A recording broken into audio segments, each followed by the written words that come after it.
this was a tug at my heartstrings impulse kind of buy. I found this on eBay, and I wanted one of these whenever they first came out. But you got to think, I'm 36 now. You're talking back a couple 10, 15 years ago, probably almost.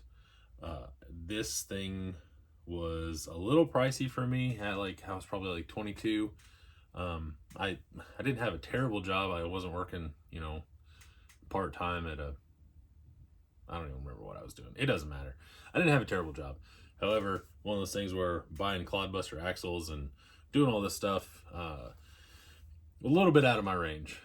So when this guy popped up on eBay, and especially cheap, I just checked, I paid $100 for this. And it was just luck to where I was on eBay when it popped up, had the right search feature or search criteria, and got it to my house. So, this is an old school Parma Toyota body. This is basically, I think, what a lot of people would assume that the axial body was kind of modeled after. So this was a legit one. It's for an E-Max or a T-Max or a Revo, all that stuff. It's got the gas stuff in the back. But this is a stick. And it is legit mid 2000, late 2000s, whatever as it gets. It's got T-Max springs or T-Max shocks on it. It has weight, a lot of weight wrapped around the front axle, as you can see here. Let's see here. Oh, come on, turn. There we go. Lots of lead weight. It's got axial bead locks, XL Moabs that are not really all that sticky or soft anymore. They're getting pretty rough. They're actually kind of breaking around here, right around the bead. I don't even care. It has behind the axle steering, and then this is the rear. You can see it's got metal axle tubes, knuckles. It has huge CVDs in it. I don't know where these things are from, which is part of the reason I'm almost afraid to drive it, because some of the stuff, if I break it, I don't even know where to get more of it. I mean, obviously I can use Google and eBay, but I would rather keep it somewhat original. But this thing is super cool. If you've never seen one of these work, literally this is it. So when you pick up on the, let's be the driver's front tire, it compresses the spring in the passenger side rear here. So this just pivots and everything goes by this little, I don't know, wing / shock mount. And then when you do the opposite, that's when the front moves. And then this one is the same. So it basically rotates, it extends this shock all the way out. So you can kind of see it there. And then it compresses this one. And then this one, the same thing. So like if we were kind of like this or whatever, it extends this until it locks, and then it shoves this one down. I think it's super cool just for the nostalgia factor. Like I said, I wanted one. I couldn't really afford one whenever I was, whenever they first came out and everything. And then by the time I could probably afford one, things had kind of moved on. But I really want to get this running for the summer. This is one of my definite interests, as far as soon as I get all the big projects done that I've kind of started, and I roll into less building and just more throwing electronics and stuff in and making things work, and then we'll make some videos of it crawling. This is going to be pretty high on my priority list, because this thing's rad. It needs motors, it needs speed control, stuff like that. And if you're new to Clodbuster crawlers, these things need 2 speed controls. You can always Y them and everything. However, what happens is when you come up to something, it'll send power to whatever has the least resistance.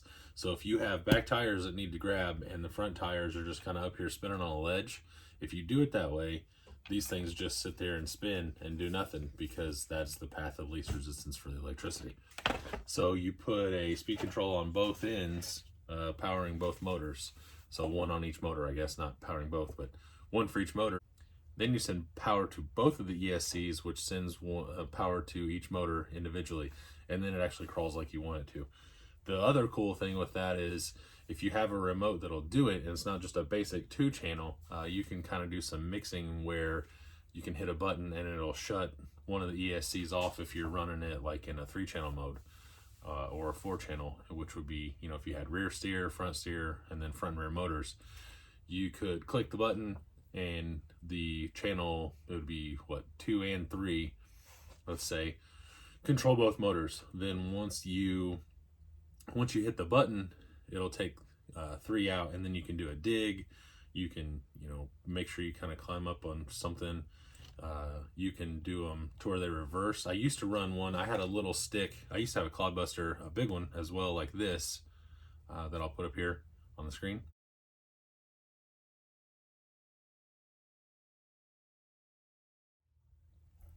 And so I had it, and it was on a DX6. So the right gimbal controlled the, I think it was the front and the front steering, and then the left one controlled the left and the rear steer.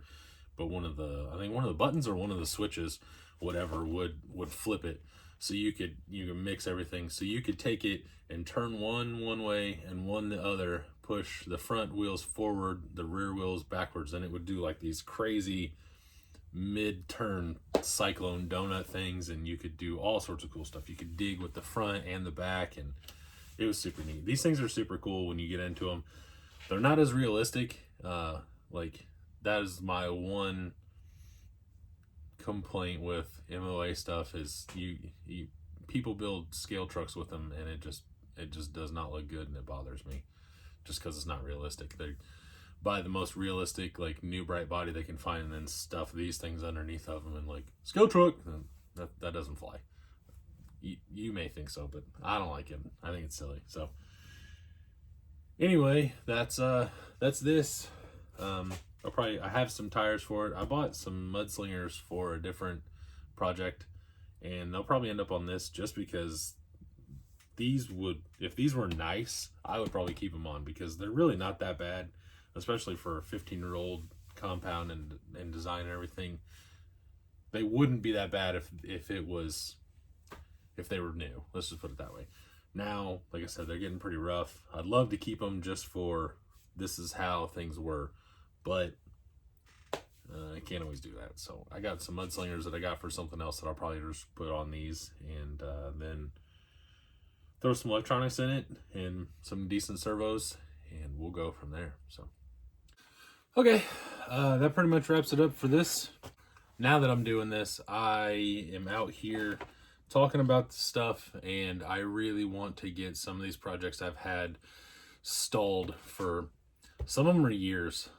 I've had a couple of these trucks literally for 4 or 5 years, and they've probably run all of maybe 30, 45 minutes to an hour of that, and then they get torn down.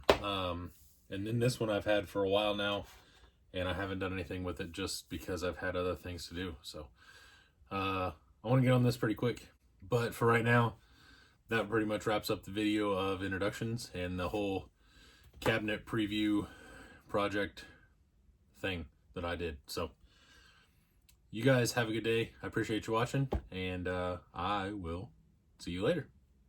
Bye.